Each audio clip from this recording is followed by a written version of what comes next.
Mr. President, next to interpolate is our Deputy Minority Leader, Senator Rizal Tiberos. I move that she be recognized. We recognize Senator Rizal Tiberos. Salamat po, Mr. President, at magandang gabi po to the good sponsor. Good evening, and thank you very much, Madam Chair, for your support and questions in advance. That will help firm up the bill. I would say you are welcome, good sponsor for the optimism questions, but I cannot commit the support at this point, at least. Just for the record, Mr. President, good sponsor, I know that Senate Bill 2899 is about the establishment of the PhilAttom, but because this, as the presiding officer earlier also said, this could pave the way to the creation of our nuclear energy program, my questions would jump a bit directly towards questions on our nuclear energy production plans, Mr. President.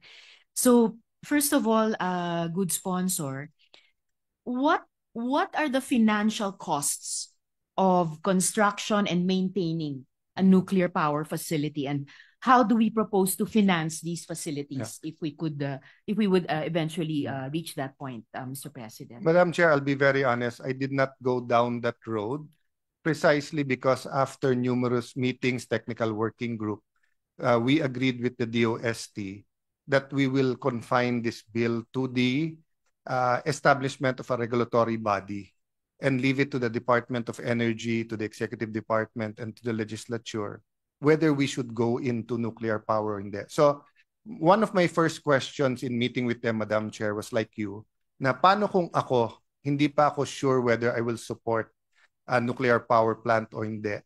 Maganda sagot nila, sir, first of all, research. Di ba? Magpapahuli ba tayo sa ating mga neighbors research? Right now, we do have a research facility a research reactor in Quezon City. But they're also limited because yung setup nga ng PNRI is not up to international standards because you have to really, kailangan i-separate, no? So, put it another way, Madam Chair, it's like asking, do we want this certain kind of medicines? Wala po ako doon. Nandun po tayo sa let's create the FDA. That's why with all honesty, sinabi ko nga kay Minority Leader, I want to approach all of you with certain provisions of these laws before the personal amendments. Para if there's anything that you see which will seem to promote or lead us to doing nuclear energy, I'm more than open to taking that out from the bill at this moment. So it should simply be, meron tayong regulator. Pero any policy towards or against atomic or nuclear energy as a source of building power plants, that should be beyond the scope of this bill. Salamat, good sponsor, Mr. President, and I appreciate yung openness ng good sponsor na tanggalin yung mga provisions or parts of provisions which would seem to make the final commitment to a nuclear energy production program a reality. But in all candor, it's possible that DOST simply, or DOE rather, subcontracted to the DOST the formulation of this particular legislation because of course, katulad po ng FDA kaugnay ng mga gamot, hindi naman natin i-contemplate ang pagbuo ng isang PhilAttom kung wala siyang eventually i-regulate talaga. Well, ma'am, President. I'll just an input there. That's where Congressman Cuangco and the PNR corrected me. Because nga po, aside from the use of atomic energy for power, as a power source sa atin or for the power mix, energy mix, maraming iba talaga. So sa health, sa science, so nuclear. So even if we put in this bill na until further notice or we ban nuclear energy, it's still a good bill for the regulatory framework for the use of atomic energy. I'll leave this question at that for now, good sponsor. Pero salamat po for But I get your point, Madam Chair, na without this bill, hindi makakapasok. with this bill, meron. But without this bill din kasi, yung ibang yung ibang advances sa use ng atomic yung technology madidelay din ng ating bansa, including medical, agricultural, and other aspects. No? Salamat, good sponsor. Of course, one of my later questions will be about alternatives, even to those advances in such fields. Salamat, Mr. President. Next question, good sponsor. We are very familiar with the horrors brought about by the Chernobyl and Fukushima nuclear catastrophes. May I know how effective are current global safety measures in preventing environmental disasters in nuclear facilities? And how could we ensure that not only are those up to international standards, but perhaps even go beyond to ensure that we could prevent nuclear disasters from happening? So the best way that we can prevent and mitigate kung may mangyari ngang disaster is by having a PhilAtом. But if the question directly is that, have we reached a state that we can guarantee safety, as we've seen in Japan, di ba? The nuclear reactor, the plant was very safe, but it was the tsunami. Di ba? So it wasn't the earthquake, but it was the tsunami. So there's too many factors. That's why I agree. Hindi ko po pinangunahan ang good minority leader, but that's why the PhilAtom will actually provide a framework and a regulatory body that will give the best practices around the world and will connect them with other regulators around the world. But this bill does not say that we should go into the nuclear or atomic energy as part of our mix ng energy. So what I want to articulate, Madam Chair, is when I say kasi nuclear atomic energy or the technology, for example, sa X-rays or anything that needs a radiation, di ba? So may alternatives sa nuclear power in terms of coal, wind, renewables, natural gas, di ba? Pero for example, sa medical equipment or sa ibang, as Congressman Cuangco and the director pointed out, no, kumuha ka lang ng isang dakot ng soil, may radiation yon. Kaya lang napakaliit na hindi harmful. But there is technology now about how to enhance agriculture with atomic energy or power. So, paano bang ihiwalay yung atomic energy as in the power source or hindi na hiwalay? So, sorry, Madam Chair. So, I was asking the director, how do I, when we're discussing, how do I distinguish atomic energy vis-a-vis we will use it in our energy mix, vis-a-vis when we use it for medical equipment, etc. But yun talaga ang use nila internationally, atomic energy per se. But if we're talking about nuclear energy and building a nuclear power plant, the bill should be technology neutral and should use the best available information, experience, technology to decide whether or not to approve a nuclear power plant. But that's also a political process. But what I agree with here is kunin na nila sa FDA both the approval but also to enhance our research in these fields. Salamat, good sponsor. I hope I can be useful at this point.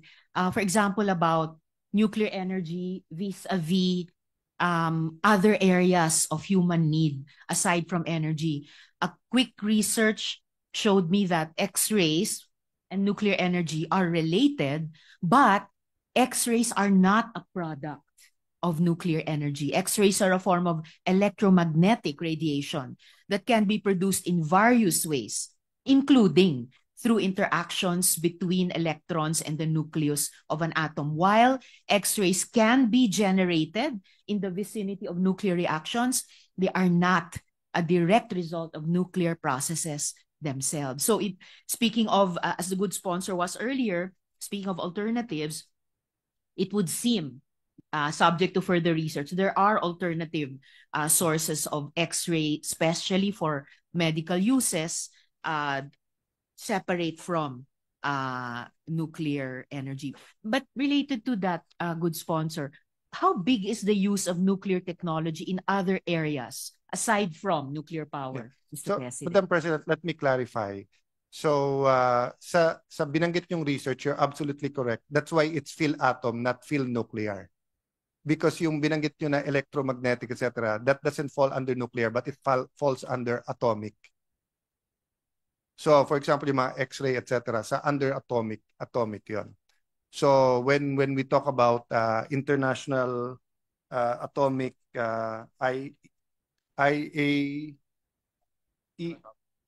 energy agency, so medyo tali tayo sa worldwide framework nung pagre-regulate ng atomic. So, nuclear is just a sub category doon sa atomic. And Mr. President, even in this subcategory, so bukod po sa nuclear power, gaano kalaki po yung paggamit ng nuclear technology in other areas bukod sa power? So sa cancer. So iba to pa pong clarify, areas, sa atomic energy, it's all over. No, it's health, it's pagkain, sa food, sa agriculture, food preservation, medicine. So sterilization, yung nuclear. Yeah. So PET, yung mga PET scan, CT scan for cancer, dun pumapasok yung nuclear. So it's may technical definition when it's atomic and when it's nuclear, but worldwide it's usually under an atomic energy regulatory board, no? And may mga international agreements tayo regarding that. And of course, Mr. President, good sponsor yung IAEA with the atomic in its name. Siya rin po yung isang importanteng international agency to try to insist on the implementation of conventions to limit the spread of nuclear arms and the dangers of nuclear warfare. Yes. I think the word they use is peaceful use. Peaceful and civilian use. So they're in charge also of the safety and security, Madam Chair, kasi for example, maganda yung use, pero you import some materials that can be used also for non-peaceful or for terrorists.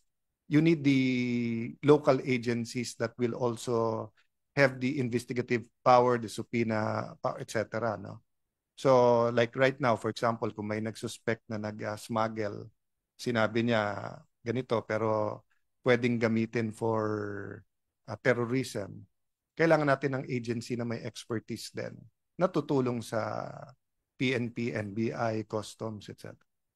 And I appreciate, Mr. President, kaya isinasama po yung salitang safeguards dito sa bill na to kasi precisely may kinalaman siya sa pagbantay na hindi magamit yung materials at yung products at side products ng prosesong ito for outright dangerous or threatening or hostile activities, including the use of this nuclear energy or atomic energy. In a sense, Madam for Chair, terror actions, for example. in the sense, Mr. President, Madam Chair, it's like an atomic police.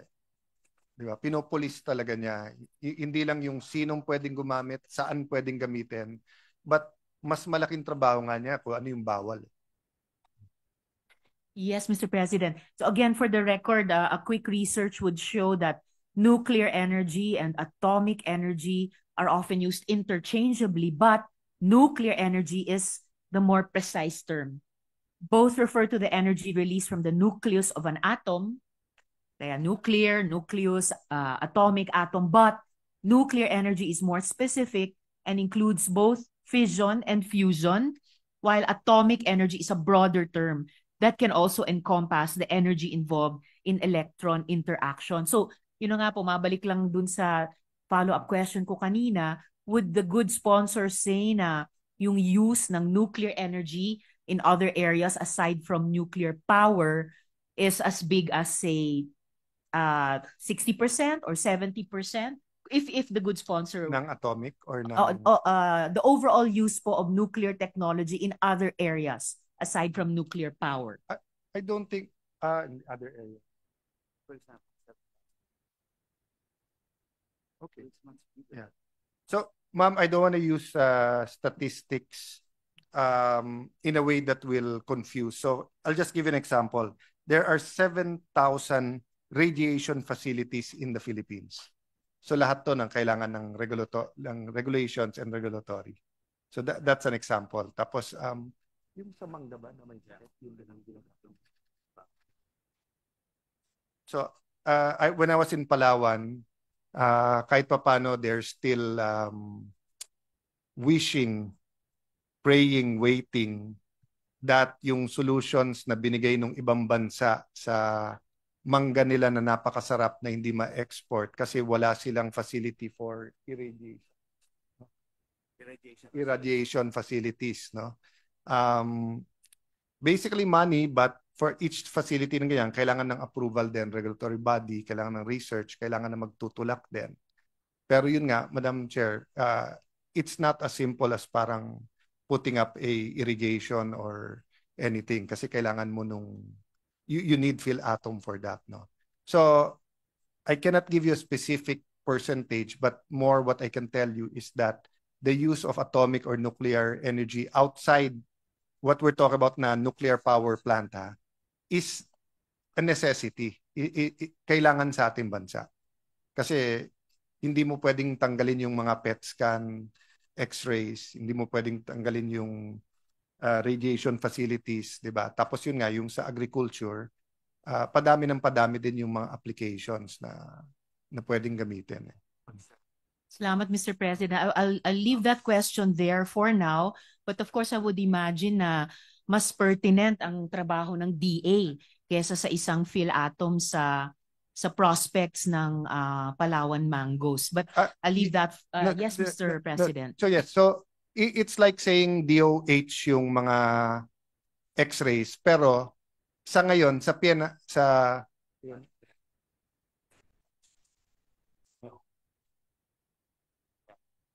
pero yung presently sa yung para sa mangga sa PNRI po rin po. But ang problema nga under the worldwide standards, hindi pwedeng ikaw nagpro-promote, ikaw nagre-regulate. Meron conflict.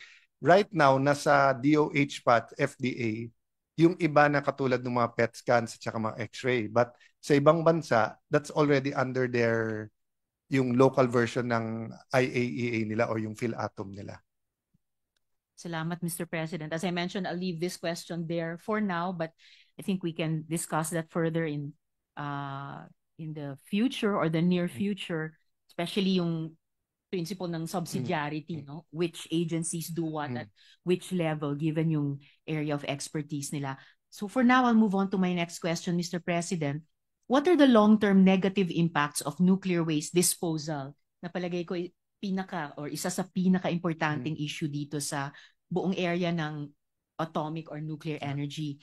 Aside from the risks of radioactive accidents, Germany phased out their nuclear energy program partly because of the challenges of storing high-level nuclear waste.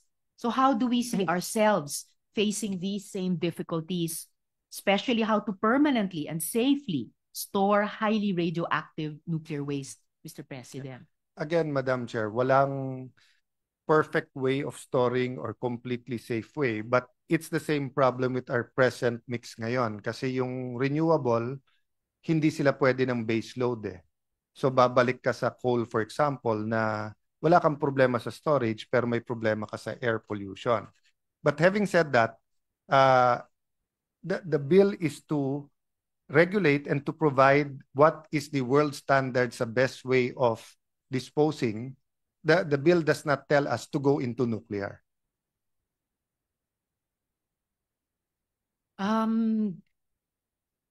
Well, I would have to disagree with the implications of passing such a bill, Mr. President. Dahil syempre, kung wala naman po tayong ina-anticipate na practical na aplikasyon nito, why would we even devote this legislative energy to passing such a law? I think lahat po ng mga tinatalakay nating panukalang batas ay dahil tingin natin mabuti ito, magagamit natin ito, at kailangan natin ito. Kaya itinatanong ko po yung I'll answer that. implikasyon I'll answer nung that, susunod Mr. President. scenario. Yes, Mr. Mr. President, President. the reason is because there are essential uses of atomic and nuclear energy outside having a nuclear power plant. For example, may nuclear or atomic energy waste from hospitals. So kung wala yung PhilAtom, hindi mareregulate ito mabuti, hindi mabibigay yung tamang standard, or babalik to sa PNRI na hindi pa rin tayo compliant worldwide. So we will be in a worse situation if we do not pass this.